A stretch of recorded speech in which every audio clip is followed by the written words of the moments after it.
प्यारे विद्यार्थियों नमस्कार। मैं उमेश कुमार मुंजाल साइंस मास्टर सरकारी सीनियर सैकेंडरी स्कूल लड़के मुदकी जिला फिरोजपुर तो हाँ। प्यारे विद्यार्थियों, ਅੱਜ ਅਸੀਂ ਪਾਠ ਬਲ ਅਤੇ ਗਤੀ ਦੇ ਨਿਯਮ ਦਾ ਅਧਿਐਨ ਕਰਾਂਗੇ। ਇਸ ਪਾਠ ਦੇ ਵਿੱਚ ਬਲ ਅਤੇ ਗਤੀ ਦੇ ਨਿਯਮਾਂ ਸੰਬੰਧੀ ਬਹੁਤ ਵਿਸਥਾਰ ਨਾਲ ਦਿੱਤਾ ਗਿਆ ਹੈ। ਤੁਸੀਂ ਜਿਹੜਾ ਮੇਰਾ ਅੱਜ ਦਾ ਟੌਪਿਕ ਹੈ, ਜਿਹੜਾ ਮੈਂ ਤੁਹਾਨੂੰ ਅੱਜ ਕਰਵਾਉਣ ਜਾ ਰਿਹਾ, ਉਸ ਤੋਂ ਪਹਿਲਾਂ ਤੁਸੀਂ ਬਲ ਅਤੇ ਗਤੀ ਦੇ ਪਹਿਲੇ ਦੋ ਨਿਯਮਾਂ ਬਾਰੇ ਚੰਗੀ ਤਰ੍ਹਾਂ ਪੜ੍ਹਿਆ ਹੋਵੇਗਾ, ਸਮਝਿਆ ਹੋਵੇਗਾ। ਤਾਂ ਮੈਂ ਇੱਥੇ ਤੁਹਾਨੂੰ ਪੁੱਛਣਾ ਚਾਹਨਾ ਕਿ ਗਤੀ ਦੇ ਨਿਯਮ ਕਿੰਨੇ ਤਰ੍ਹਾਂ ਦੇ ਹੁੰਦੇ ਹਨ। ਤਾਂ ਗਤੀ ਦੇ ਨਿਯਮ ਕਿੰਨੀ ਤਰ੍ਹਾਂ ਦੇ ਹੁੰਦੇ ਹਨ ਬੱਚਿਓ? ਹਾਂ, ਗਤੀ ਦੇ ਨਿਯਮ ਤਿੰਨ ਤਰ੍ਹਾਂ ਦੇ ਹੁੰਦੇ ਹਨ। ਗਤੀ ਦਾ ਪਹਿਲਾ ਨਿਯਮ, ਗਤੀ ਦਾ ਦੂਜਾ ਨਿਯਮ ਅਤੇ ਗਤੀ ਦਾ ਤੀਜਾ ਨਿਯਮ।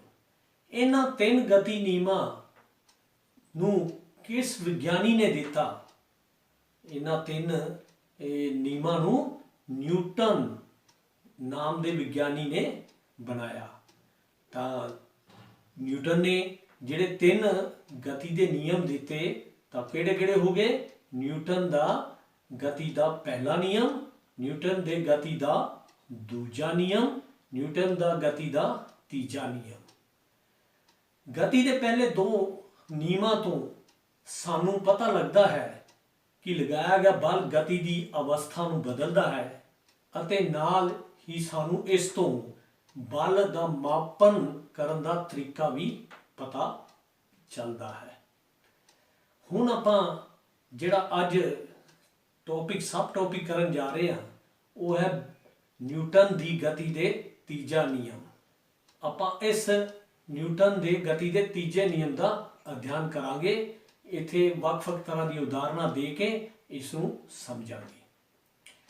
ਤਾਂ ਗਤੀ ਦੇ ਤੀਜੇ ਨਿਯਮ ਅਨੁਸਾਰ ਜਿਹੜਾ ਇਹ ਨਿਯਮ ਹਮੇਸ਼ਾ ਦੋ ਵਸਤੂਆਂ ਤੇ ਹੀ ਲੱਗਦਾ ਹੈ। ਗਤੀ ਦਾ ਤੀਜਾ ਨਿਯਮ ਕਦੇ ਵੀ ਇੱਕ ਵਸਤੂ ਤੇ ਲਾਗੂ ਨਹੀਂ ਹੁੰਦਾ। ਬੱਚਿਓ, ਇੱਥੇ ਮੈਂ ਤੁਹਾਨੂੰ ਚਿੱਤਰ ਦਿਖਾ ਰਿਹਾ। ਇਸ ਚਿੱਤਰ ਵਿੱਚ ਧਿਆਨ ਨਾਲ ਦੇਖੋ। ਫੁੱਟਬਾਲ ਦੇ ਖਿਡਾਰੀ ਫੁੱਟਬਾਲ ਖੇਡ ਰਹੇ ਹਨ।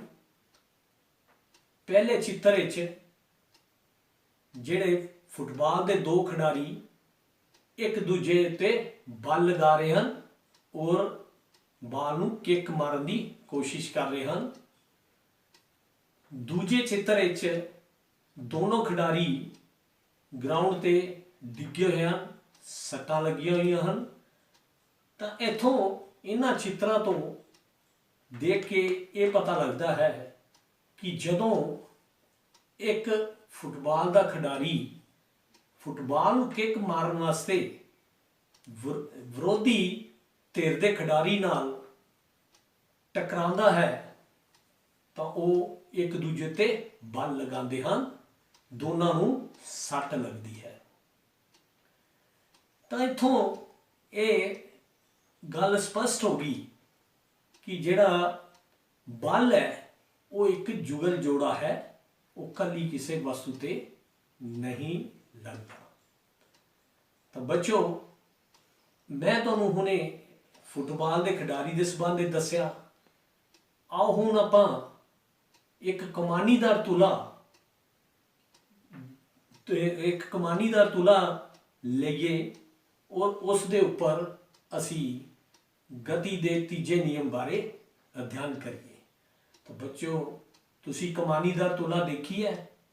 ਆਹ ਦੇਖੋ, ਆਹ ਇੱਕ ਕੀ ਹੈ? ਕਮਾਨੀ ਦਾ ਤੁਲਾ। ਇਹ ਕੀ ਹੈ? ਕਮਾਨੀ ਦਾ ਤੁਲਾ। ਇਹਦੇ ਵਿੱਚ ਜਿਹੜਾ ਦੋ ਸਿਰੇ ਹੁੰਦੇ ਹਨ, ਇੱਕ ਕੀ ਹੈ ਮੁਕਤ ਸਿਰਾ ਤੇ ਇੱਕ ਕੀ ਹੈ ਬੰਦ ਸਿਰਾ।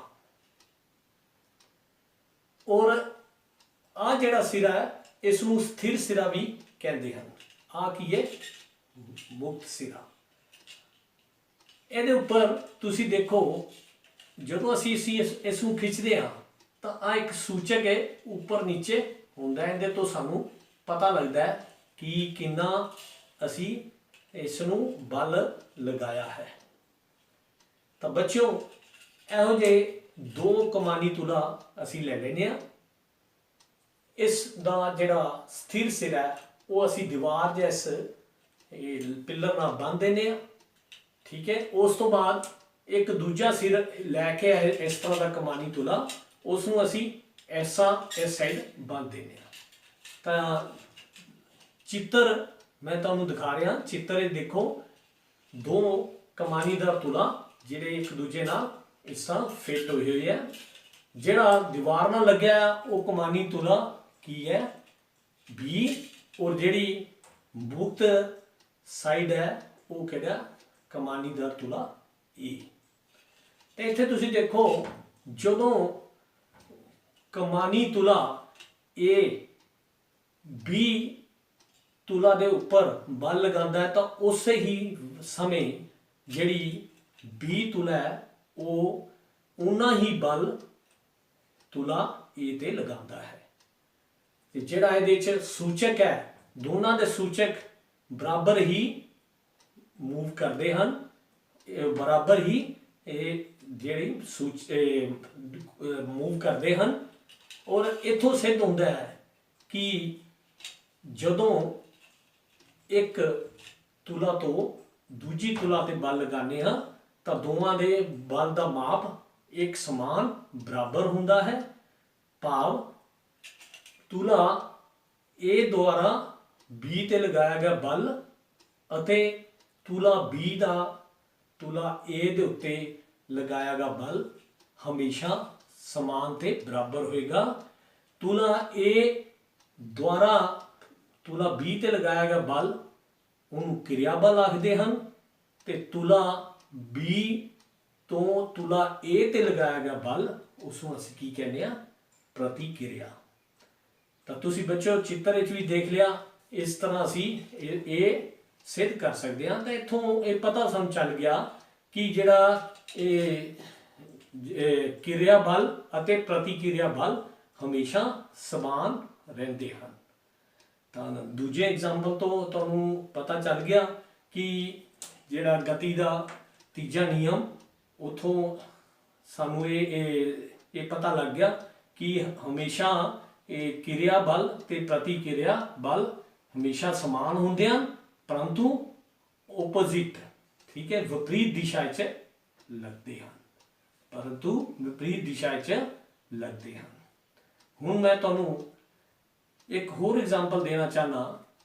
ਮੰਨ ਲਓ ਇੱਕ ਆਦਮੀ ਵਿਰਾਮ ਅਵਸਥਾ ਵਿੱਚ ਹੈਗਾ ਅਤੇ ਉਹ ਸੜਕ ਤੇ ਚੱਲਣਾ ਚਾਹੁੰਦਾ ਹੈ।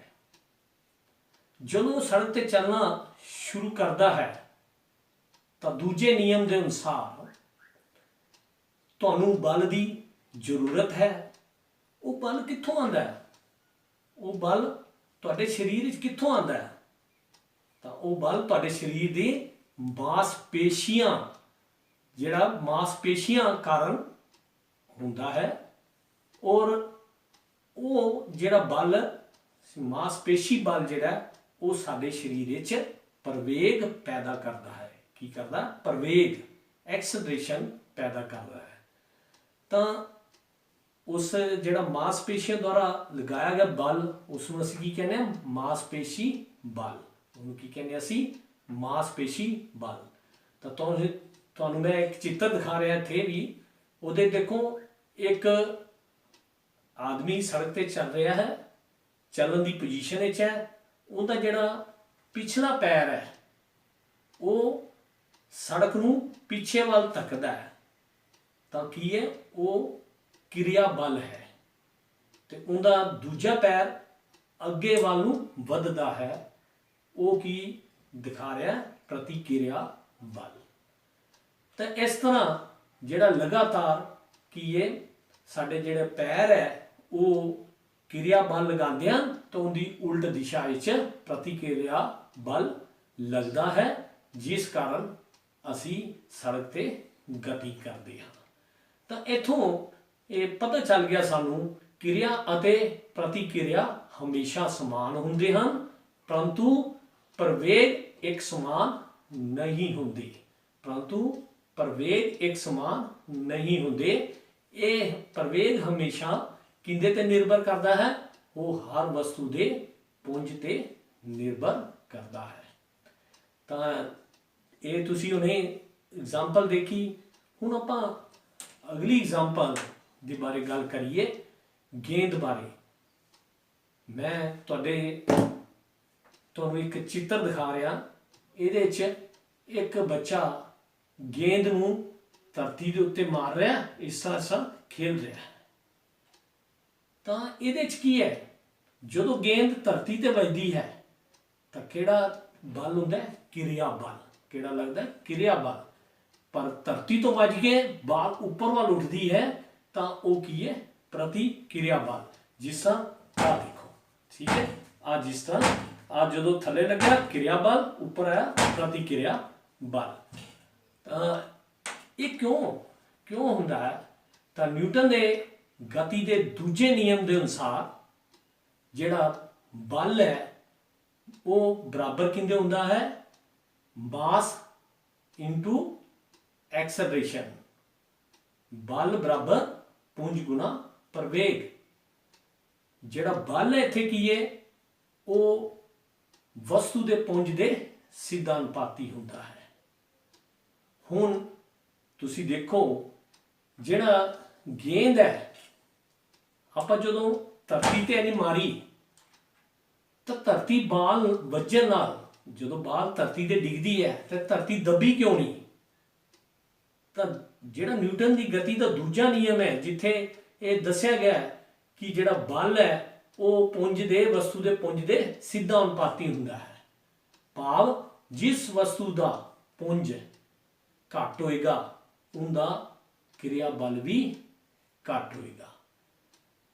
ਜਿਸ ਵਸਤੂ ਦਾ ਪੁੰਜ ਜ਼ਿਆਦਾ ਹੋਏਗਾ ਉਸ ਦਾ ਜਿਹੜਾ ਕਿਰਿਆ ਜਾਂ ਪ੍ਰਤੀਕਿਰਿਆ ਬਲ ਜ਼ਿਆਦਾ ਹੋਵੇਗਾ। ਜਦੋਂ ਅਸੀਂ ਗੇਂਦ ਧਰਤੀ ਤੇ ਮਾਰਦੇ ਹਾਂ, ਗੇਂਦ ਦੀ ਕਿਹੜਾ ਪੁੰਜ ਹੈ ਉਹ ਘੱਟ ਹੈ, ਇਹਦਾ ਕਿਰਿਆ ਬਲ ਘੱਟ ਹੋਏਗਾ।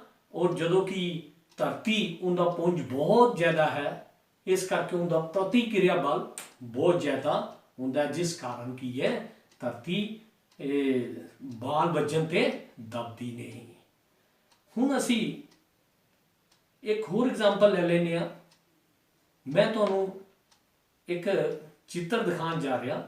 ਇਸ ਚਿੱਤਰ ਵਿੱਚ ਬੱਚਿਓ ਦੇਖੋ, ਇੱਕ ਰਾਕਟ ਹੈ ਔਰ ਨਾਲ ਹੀ ਇੱਕ ਗੁਬਾਰਾ ਹੈ। ਜਿਹੜਾ ਰਾਕਟ ਹੈ ਉਹ ਉੱਡਣ ਦੀ ਪੋਜੀਸ਼ਨ ਵਿੱਚ ਦਿਖ ਰਿਹਾ ਹੈ, ਉਹਦੇ ਨੀਚੇ ਗੈਸਾਂ ਨਿਕਲ ਰਹੀਆਂ। ਜਿਹੜੀਆਂ ਨਿਕਲ ਰਹੀਆਂ ਗੈਸਾਂ ਨੇ ਉਹ ਕੀ ਹੈ? ਕਿਰਿਆ ਬਲ। ਉਹ ਕੀ ਹੈ? ਕਿਰਿਆ ਬਲ।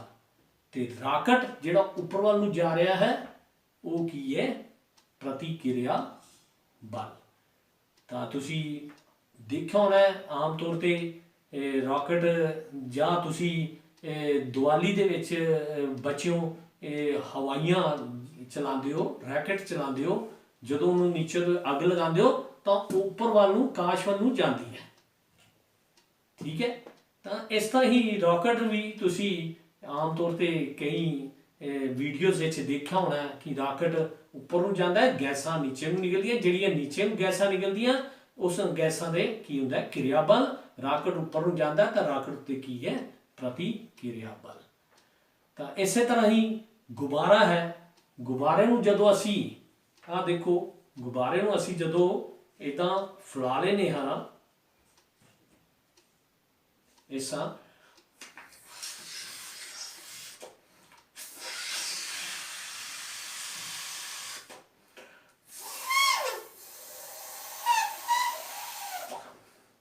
ਆਹ ਦੇਖੋ ਗੁਬਾਰਾ ਅਸੀਂ ਫੈਲਾ ਲਿਆ ਹੈ। ਜਦੋਂ ਅਸੀਂ ਇਸ ਗੁਬਾਰੇ ਨੂੰ ਛੱਡਾਂਗੇ ਤਾਂ ਕੀ ਹੈ? ਜਿਹੜੀ ਹਵਾ ਹੈ ਉਹ ਨੀਚੇ ਨੂੰ ਨਿਕਲੇਗੀ ਔਰ ਗੁਬਾਰਾ ਉੱਪਰ ਨੂੰ ਜਾਏਗਾ। ਜਿਹੜੀ ਹਵਾ ਨੀਚੇ ਨੂੰ ਨਿਕਲੇਗੀ ਉਹਦੇ ਉੱਤੇ ਕੀ ਹੈ? ਕਿਰਿਆ ਬਲ ਕੰਮ ਕਰ ਰਿਹਾ ਹੈ, ਔਰ ਜੇ ਗੁਬਾਰਾ ਉੱਪਰ ਨੂੰ ਜਾਏਗਾ ਤਾਂ ਉਹਦੇ ਤੇ ਪ੍ਰਤੀਕਿਰਿਆ ਬਲ ਲੱਗ ਰਿਹਾ ਹੈ। ਤਾਂ ਦੋਨੋਂ ਹੀ ਪੋਜੀਸ਼ਨ ਵਿੱਚ ਕੀ ਹੈ? ਰਾਕਟ ਲੈ ਲਓ ਜਾਂ ਗੁਬਾਰਾ ਦੇ ਜਿਹੜਾ ਬਲ ਜਿਹੜਾ ਕਿਰਿਆ ਬਲ ਅਤੇ ਪ੍ਰਤੀਕਿਰਿਆ ਬਲ ਉਹ ਹਮੇਸ਼ਾ ਸਮਾਨ ਰਹਿਣਗੇ, ਪਰ ਹਮੇਸ਼ਾ ਉਲਟ ਦਿਸ਼ਾ ਵਿੱਚ ਲੱਗਣਗੇ। ਤਾਂ ਬੱਚਿਓ ਧਿਆਨ ਨਾਲ ਦੇਖੋ, ਮੈਂ ਇਸ ਨੂੰ ਛੱਡਣ ਜਾ ਰਿਹਾ। ਆ ਦੇਖੋ, ਇਹ ਜਿਹੜਾ ਗੁਬਾਰਾ ਉੱਪਰ ਨੂੰ ਜਾਏਗਾ। ਤਾਂ ਇਥੋਂ ਸਿੱਧ ਹੁੰਦਾ ਹੈ ਕਿ ਜਿਹੜਾ ਇਹ ਕਿਰਿਆ ਬਲ ਤੇ ਪ੍ਰਤੀਕਿਰਿਆ ਬਲ ਹਮੇਸ਼ਾ ਸਮਾਨ ਹੁੰਦੇ ਹਨ ਤੇ ਇਹ ਹਮੇਸ਼ਾ ਉਲਟ ਦਿਸ਼ਾ ਵੀ ਹੁੰਦੇ ਹਨ। ਤਾਂ ਇਹ ਸ਼ੋਅ ਕਰ ਰਿਹਾ ਹੈ ਨਿਊਟਨ ਦੀ ਗਤੀ ਦੇ ਤੀਜੇ ਨਿਯਮ ਨੂੰ। ਹੁਣ ਅਸੀਂ ਬੱਚੋ ਗੱਲ ਕਰਦੇ ਹਾਂ ਤੁਹਾਡੀ ਕਿਤਾਬ ਦਾ ਜਿਹੜਾ ਚਿੱਤਰ ਨੰਬਰ 9.11 ਸਕਰੀਨ ਤੇ ਤੁਸੀਂ ਦੇਖ ਰਹੇ ਹੋ, 9.11 ਉਹਦੇ 'ਚ ਇੱਕ ਬੰਦੂਕ ਦਿਖਾਈ ਗਈ ਹੈ।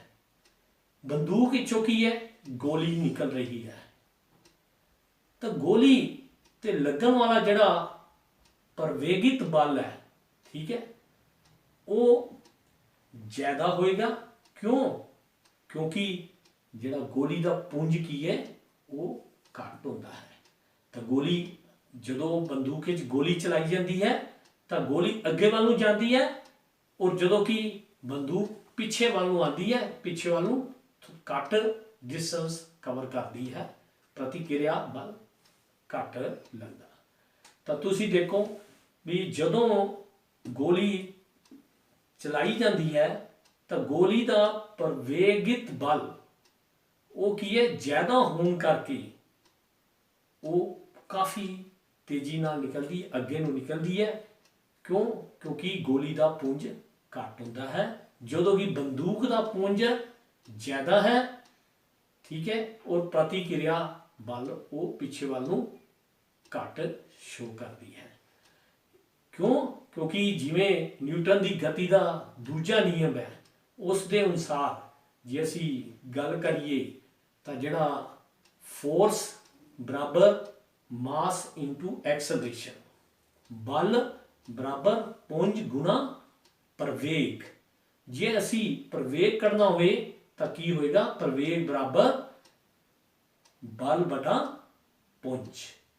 ਇੱਥੇ ਜਿਹੜਾ ਪ੍ਰਵੇਗ ਹੈ ਉਹ ਕੀ ਹੈ, ਪੁੰਜ ਦੇ ਉਲਟਾ ਅਨੁਪਾਤੀ ਹੁੰਦਾ ਹੈ, ਇਨਵਰਸਲੀ ਪ੍ਰੋਪੋਰਸ਼ਨ ਟੂ ਜਿਹੜਾ ਪ੍ਰਵੇਗ ਹੈ acceleration, inversely proportion to mass of body.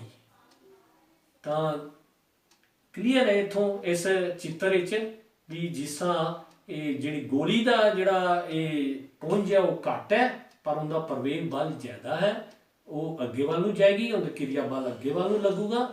ਔਰ ਜਦੋਂ ਕਿ ਬੰਦੂਕ ਦਾ ਜਿਹੜਾ ਕੀ ਹੈ ਇਹ ਪੁੰਜ ਜ਼ਿਆਦਾ ਹੁੰਦਾ ਤੇ ਪ੍ਰਤੀਕਿਰਿਆ ਬਲ ਘੱਟ ਹੁੰਦਾ, ਉਹ ਪਿੱਛੇ ਵੱਲ ਨੂੰ ਜਾਏਗੀ। ਇਸੇ ਤਰ੍ਹਾਂ ਹੀ ਨੀਚੇ ਇੱਕ ਹੋਰ ਚਿੱਤਰ ਦਿੱਤਾ ਗਿਆ ਹੈ ਕਿਸ਼ਤੀ ਵਾਲਾ। ਜਦੋਂ ਅਸੀਂ ਕਿਸ਼ਤੀ ਤੋਂ ਬਾਹਰ ਨਿਕਲਦੇ ਹਾਂ ਤਾਂ ਅਸੀਂ ਆਪਣੇ ਅਗਲੇ ਪੈਰ ਨਾਲ ਕੀ ਹੈ, ਕਿਰਿਆ ਬਲ ਲਗਾਉਂਦੇ ਹਾਂ ਔਰ ਅੱਗੇ ਵੱਲ ਨੂੰ ਵਧਦੇ ਹਾਂ ਤੇ ਕਿਸ਼ਤੀ ਉਹ ਪਾਣੀ ਦੇ ਵਿੱਚ ਪਿੱਛੇ ਵੱਲ ਨੂੰ ਜਾਂਦੀ ਹੈ। ਤੇ ਇੱਥੇ ਵੀ ਕੀ ਹੈ, ਜਿਹੜਾ ਸਾਡਾ ਜਦੋਂ ਅਸੀਂ ਬਾਹਰ ਨੂੰ ਨਿਕਲਦੇ ਹਾਂ, ਅੱਗੇ ਵੱਲ ਨੂੰ ਜਾਂਦੇ ਹਾਂ ਤਾਂ ਸਾਡਾ ਕਿਰਿਆ ਬਲ ਅੱਗੇ ਵਾਲੀ ਸਾਈਡ ਲੱਗਦਾ ਹੈ ਔਰ ਪ੍ਰਤੀਕਿਰਿਆ ਬਲ ਪਿੱਛੇ ਵੱਲ ਲੱਗਦਾ ਹੈ। ਤਾਂ ਇਹਨਾਂ ਸਾਰੀਆਂ ਜਿੰਨੇ ਵੀ ਅਸੀਂ ਐਕਟੀਵਿਟੀਜ਼ ਕੀਤੀਆਂ ਜਾਂ ਕਿਰਿਆਵਾਂ ਕੀਤੀਆਂ ਜਾਂ ਉਦਾਹਰਨਾਂ ਅਸੀਂ ਡਿਸਕਸ ਕੀਤੀਆਂ, ਇਹਨਾਂ ਤੋਂ ਸਾਨੂੰ ਕਲੀਅਰ ਪਤਾ ਲੱਗਦਾ, ਸਪਸ਼ਟ ਤੌਰ ਤੇ ਪਤਾ ਲੱਗਦਾ ਹੈ ਵੀ ਇਹ ਗਤੀ ਦੇ ਤੀਜੇ ਨਿਯਮ ਨੂੰ ਦਰਸਾਉਂਦੇ ਹਨ।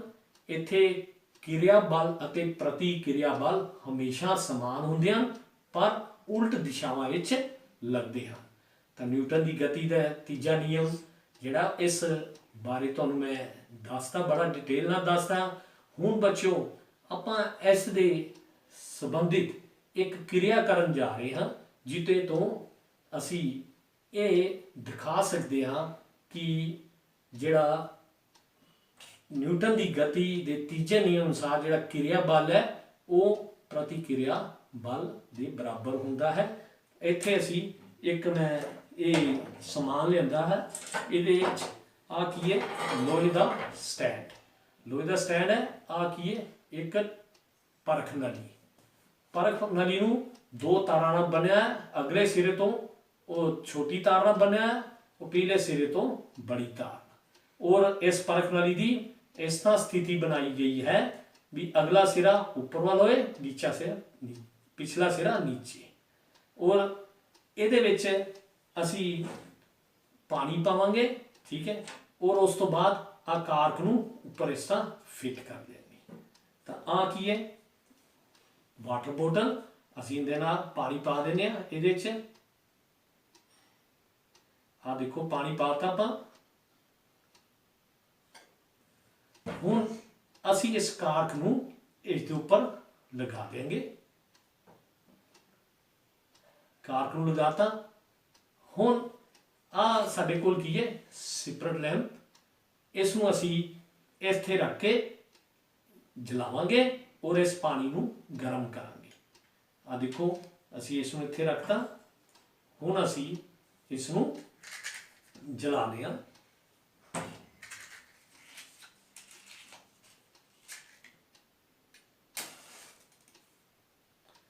ਇਹ ਦੇਖੋ ਹੁਣ ਤੁਸੀਂ ਪਾਣੀ ਗਰਮ ਹੋਣਾ ਸ਼ੁਰੂ ਹੋ ਗਿਆ ਬੱਚਿਓ। ਇਹ ਪਾਣੀ ਜਿਵੇਂ ਜਿਵੇਂ ਗਰਮ ਹੋਏਗਾ ਇਹ ਵਾਸ਼ਪਾਂ 'ਚ ਬਦਲਦਾ ਜਾਏਗਾ।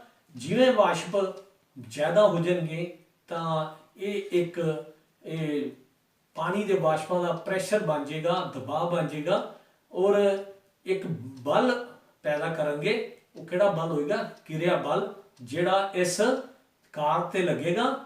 ਕਿਰਿਆ ਬਲ ਔਰ ਕਾਰਕ ਜਿਹੜਾ ਇੱਥੋਂ ਨਿਕਲ ਕੇ ਇੱਧਰ ਨੂੰ ਜਾਏਗਾ ਔਰ ਜਿਹੜੀ ਟੈਸਟ ਟਿਊਬ ਪਰਖ ਨਲੀ ਹੈ ਉਹ ਪਿੱਛੇ ਨੂੰ ਆਏਗੀ। ਤਾਂ ਤੁਸੀਂ ਬੱਚਿਓ ਧਿਆਨ ਨਾਲ ਇਹ ਐਕਸ਼ਨ ਦੇਖਣਾ। ਇਹ ਤੁਸੀਂ ਜਦੋਂ ਦੇਖੋਗੇ ਤਾਂ ਜਿਹੜਾ ਕਾਰਕ ਹੈ ਉਹ ਅੱਗੇ ਵੱਲ ਨੂੰ ਜਾਏਗਾ ਔਰ ਟੈਸਟ ਟਿਊਬ ਪਿੱਛੇ ਨੂੰ ਜਾਏਗੀ। ਇੱਥੋਂ ਸਾਨੂੰ ਇਹ ਸਿੱਧ ਹੋ ਜਾਏਗਾ ਕਿ ਜਿਹੜਾ ਨਿਊਟਨ ਦੀ ਗਤੀ ਦਾ ਤੀਜਾ ਨਿਯਮ, ਉਹਦੇ ਵਿੱਚ ਕਿਰਿਆ ਬਲ ਅਤੇ ਪ੍ਰਤੀਕਿਰਿਆ ਬਲ ਹਮੇਸ਼ਾ ਸਮਾਨ ਹੁੰਦੇ ਹਨ ਪਰ ਵਿਪਰੀਤ ਦਿਸ਼ਾ 'ਚ ਹੁੰਦੇ ਹਨ। ਜਿਵੇਂ ਕਾਰਕ ਅੱਗੇ ਜਾਏਗਾ, ਟੈਸਟ ਟਿਊਬ ਪਿੱਛੇ ਜਾਏਗੀ। ਆ ਦੇਖੋ ਪਾਣੀ ਗਰਮ ਹੋ ਰਿਹਾ ਔਰ ਇਹਦੇ ਵਾਸ਼ਪ बनने शुरू हो गए हैं। ਇਹਦੇ 'ਚ ਪ੍ਰੈਸ਼ਰ बनना शुरू हो गया। और ਤੁਸੀਂ ਕੋਈ थोड़ी देर ਵਿੱਚ ਦੇਖੋਗੇ कि ਇਹ ਜਿਹੜਾ ਇਹ ਕਿਰਿਆ ਬਲ ਲੱਗੇਗਾ और ਜਿਹੜਾ ਇਹ ਕਾਰਕ ਬਾਹਰ ਨੂੰ ਚੱਲ ਜੂਗਾ और ਟੈਸਟ ਟਿਊਬ ਪਿੱਛੇ ਨੂੰ ਆ ਜਾਏਗੀ। ਤਾਂ ਆ ਦੇਖੋ ਤੁਸੀਂ ਬੜੇ ਚੰਗੀ ਤਰ੍ਹਾਂ ਦੇਖ ਲਿਆ ਇਸ ਨੂੰ। ਤਾਂ ਇਹ ਦੇਖੋ ਇਹ ਸ਼ੋ ਕਰ ਰਿਹਾ ਕਿ ਕਿਰਿਆ ਬਲ ਅਤੇ ਪ੍ਰਤੀਕਿਰਿਆ ਬਲ ਜਿਹੜਾ ਇੱਕ ਸਮਾਨ ਹੁੰਦੇ ਹਨ। ਤੁਸੀਂ ਟੈਸਟ ਟਿਊਬ ਨੂੰ ਪਿੱਛੇ ਨੂੰ ਆਉਂਦੇ ਦੇਖਿਆ ਔਰ ਕਾਰਕ ਨੂੰ ਅੱਗੇ ਨੂੰ ਜਾਂਦੇ ਦੇਖਿਆ। ਤਾਂ ਨਿਊਟਨ ਦੀ ਗਤੀ ਦਾ ਇਹ ਤੀਜਾ ਨਿਯਮ ਜਿਹੜਾ ਆਪਾਂ ਕਿਰਿਆ ਕਰਕੇ ਇੱਥੇ ਸਿੱਧ ਕੀਤਾ ਹੈ। ਤਾਂ ਮੈਂ ਇਹ ਸਮਝਦਾ ਕਿ ਤੁਸੀਂ ਇਸ ਨੂੰ ਬੜੇ ਧਿਆਨ ਨਾਲ ਵੇਖਿਆ ਹੋਣਾ ਔਰ ਇਹ ਕਿਰਿਆ ਨੂੰ ਤੁਸੀਂ ਪ੍ਰਯੋਗਸ਼ਾਲਾ ਵਿੱਚ ਵੀ ਜਾ ਕੇ ਕਰਨਾ। ਤਾਂ ਮੈਂ ਬੱਚਿਓ ਫਿਰ ਇਹ ਟੌਪਿਕ ਦੁਹਰਾ ਦਿਆਂ। ਇਹਦੇ 'ਚ ਕਿਹੜੇ ਕਿਹੜੇ ਆਪਾਂ ਐਗਜ਼ਾਮਪਲ ਲਈਆਂ ਉਹਨਾਂ ਬਾਰੇ ਦੱਸ ਦੇਣਾ ਥੋੜ੍ਹਾ ਜਿਹਾ ਸੰਖੇਪ ਵਿੱਚ। ਦੇਖੋ ਇਹ ਗਤੀ ਦਾ ਜਿਹੜਾ ਤੀਜਾ ਨਿਯਮ ਹੈ ਉਹ ਹਮੇਸ਼ਾ ਇੱਕ ਵਸਤੂ ਤੇ ਲਾਗੂ ਨਹੀਂ ਹੁੰਦਾ, ਹਮੇਸ਼ਾ ਦੋ ਵਸਤੂ ਤੇ ਹੀ ਲਾਗੂ ਹੁੰਦਾ ਹੈ। ਜਦੋਂ ਦੋ ਵਸਤੂਆਂ ਆਪਸ ਵਿੱਚ ਪਰਸਪਰ ਇੱਕ ਦੂਜੇ ਉੱਤੇ ਬਲ ਲਗਾਉਣਗੀਆਂ ਤਾਂ ਉੱਥੇ ਹੀ ਇਹ ਗਤੀ ਦਾ ਤੀਜਾ ਨਿਯਮ ਲਾਗੂ ਹੋਏਗਾ। ਜਿਸ ਤਰ੍ਹਾਂ ਫੁੱਟਬਾਲ ਦੇ ਖਿਡਾਰੀਆਂ ਦਾ ਤੁਹਾਨੂੰ ਮੈਂ ਐਗਜ਼ਾਮਪਲ ਦਿੱਤਾ, ਇਸੇ ਤਰ੍ਹਾਂ ਤੁਸੀਂ ਕਮਾਨੀਦਾਰ ਤੁਲਾ ਦਾ ਵੀ ਇੱਕ ਐਗਜ਼ਾਮਪਲ ਦਿੱਤਾ ਗਿਆ। ਇਹ ਤੁਹਾਡੀ ਕਿਤਾਬ ਵਿੱਚ ਵੀ ਜਿਹੜਾ ਬਹੁਤ ਵਧੀਆ ਢੰਗ ਨਾਲ ਲਿਖਿਆ ਹੋਇਆ, ਵਿਸਤਾਰ ਨਾਲ ਲਿਖਿਆ ਦਿਖਾਇਆ ਗਿਆ ਹੈ। ਔਰ ਇਸੇ ਤਰ੍ਹਾਂ ਹੀ ਅਸੀਂ ਜਦੋਂ ਚੱਲਦੇ ਹਾਂ ਸੜਕ ਦੇ ਉੱਤੇ ਤਾਂ ਉਦੋਂ ਵੀ ਸਾਡੇ ਕੀ ਹੈ, ਨਿਊਟਨ ਦੀ ਗਤੀ ਦਾ ਤੀਜਾ ਨਿਯਮ ਲੱਗਦਾ ਹੈ। ਉਹਦੇ 'ਚ ਕੀ ਹੈ, ਅਸੀਂ ਆਪਣੇ ਇੱਕ ਪੈਰ ਨਾਲ ਸੜਕ ਨੂੰ ਪਿੱਛੇ ਤੱਕਦੇ ਹਾਂ, ਸੜਕ ਪ੍ਰਤੀਕਿਰਿਆ ਬਲ ਲਗਾਉਂਦੀ ਹੈ, ਉਹ ਸਾਨੂੰ ਅੱਗੇ ਵੱਲ ਤੱਕਦੇ ਹਾਂ। ਇਸ ਤਰ੍ਹਾਂ ਅਸੀਂ ਸੜਕ ਦੇ ਉੱਪਰ ਗਤੀ ਕਰਦੇ ਹਾਂ। ਇਸੇ ਤਰ੍ਹਾਂ ਹੀ ਅਸੀਂ ਗੇਂਦ ਵਾਲਾ ਵੀ ਇੱਕ ਐਗਜ਼ਾਮਪਲ ਦਿੱਤਾ, ਗੇਂਦ ਨੂੰ ਉਛਾਲ ਕੇ ਦਿਖਾਇਆ ਔਰ ਉਹਦੇ ਵਿੱਚ ਵੀ ਕੀ ਹੈ, ਜਦੋਂ ਗੇਂਦ ਧਰਤੀ ਤੇ ਵੱਜਦੀ ਹੈ ਤਾਂ ਉਹ ਵੱਜ ਕੇ ਉੱਪਰ ਨੂੰ ਆਉਂਦੀ ਹੈ।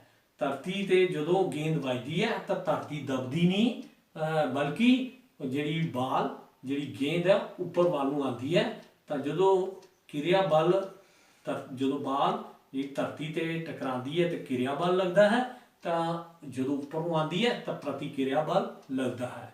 ਇਹ ਧਰਤੀ ਕਿਉਂ ਨਹੀਂ ਦਬਦੀ, ਇਹ ਵੀ ਮੈਂ ਤੁਹਾਨੂੰ ਪਹਿਲਾਂ ਦੱਸਿਆ ਹੈ। ਨਿਊਟਨ ਦੀ ਗਤੀ ਦੇ ਦੂਜੇ ਨਿਯਮ ਅਨੁਸਾਰ ਕੀ ਹੈ, ਜਿਹੜਾ ਬਲ ਹੈ ਉਹ ਬਰਾਬਰ ਕਿੰਦੇ ਹੁੰਦਾ ਹੈ, ਪੁੰਜ ਗੁਣਾ ਪ੍ਰਵੇਗ ਦੇ।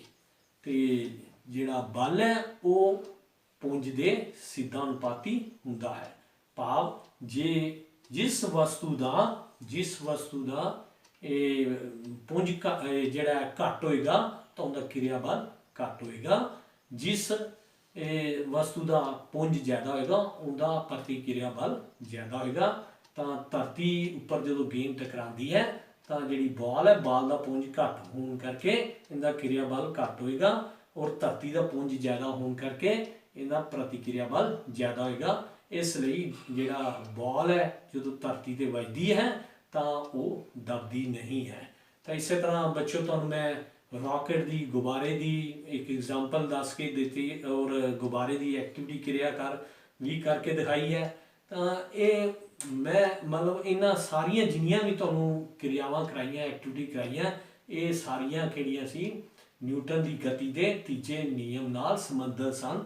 ਔਰ ਮੈਂ ਇੱਥੇ ਉਮੀਦ ਕਰਦਾ ਹਾਂ ਕਿ ਤੁਹਾਨੂੰ ਇਸ ਟੌਪਿਕ ਬਾਰੇ ਬਹੁਤ ਚੰਗੀ ਤਰ੍ਹਾਂ ਪਤਾ ਚੱਲ ਗਿਆ ਹੋਵੇਗਾ। ਨਿਊਟਨ ਦੀ ਗਤੀ ਦੇ ਤੀਜੇ ਨਿਯਮ ਬਾਰੇ ਚੰਗੀ ਤਰ੍ਹਾਂ ਪਤਾ ਚੱਲ ਗਿਆ ਹੋਵੇਗਾ। ਤਾਂ ਹੁਣ ਇਹਨਾਂ ਸਾਰੀਆਂ ਉਦਾਹਰਣਾਂ ਤੋਂ ਇਹ ਸਪਸ਼ਟ ਹੋ ਗਿਆ, ਇਹ ਨਤੀਜਾ ਨਿਕਲਦਾ ਹੈ ਕਿ ਨਿਊਟਨ ਦੀ ਗਤੀ ਦੇ ਤੀਜੇ ਨਿਯਮ ਅਨੁਸਾਰ ਹਮੇਸ਼ਾ ਇਹ ਦੋ ਵਸਤੂਆਂ ਤੇ ਲੱਗ ਰਿਹਾ ਪਰਸਪਰ ਬਲ, ਜਿਹੜਾ ਕਿਹੜੇ ਬਲ ਨੇ, ਕਿਰਿਆ ਬਲ ਅਤੇ ਪ੍ਰਤੀਕਿਰਿਆ ਬਲ, ਹਮੇਸ਼ਾ ਸਮਾਨ ਰਹਿੰਦੇ ਹਨ ਪਰੰਤੂ ਉਲਟ ਦਿਸ਼ਾ 'ਚ ਲੱਗਦੇ ਹਨ।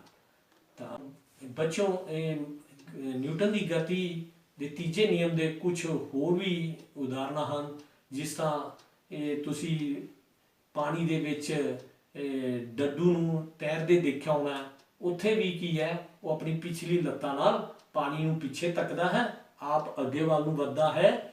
ਤੇ ਉੱਥੇ ਵੀ ਕੀ ਹੈ, ਨਿਊਟਨ ਦੀ ਗਤੀ ਦਾ ਤੀਜਾ ਨਿਯਮ ਲਾਗੂ ਹੁੰਦਾ ਹੈ। ਇਸੇ ਤਰ੍ਹਾਂ ਹੀ ਇੱਕ ਤੈਰਾਕ ਜਿਹੜਾ ਹੈ ਉਹ ਜਦੋਂ ਸਵਿਮਿੰਗ ਪੂਲ ਵਿੱਚ ਜਦੋਂ ਤੈਰਦਾ ਹੈ ਤਾਂ ਉਹ ਕੀ ਕਰਦਾ, ਆਪਣੇ ਪੈਰਾਂ ਨਾਲ ਕੀ ਹੈ, ਸਵਿਮਿੰਗ ਪੂਲ ਦੀ ਦੀਵਾਰ ਨੂੰ ਪਿੱਛੇ ਵੱਲ ਤੱਕਦਾ ਹੈ ਤੇ ਆਪ ਅੱਗੇ ਵੱਲ ਨੂੰ ਵੱਧਦਾ ਹੈ।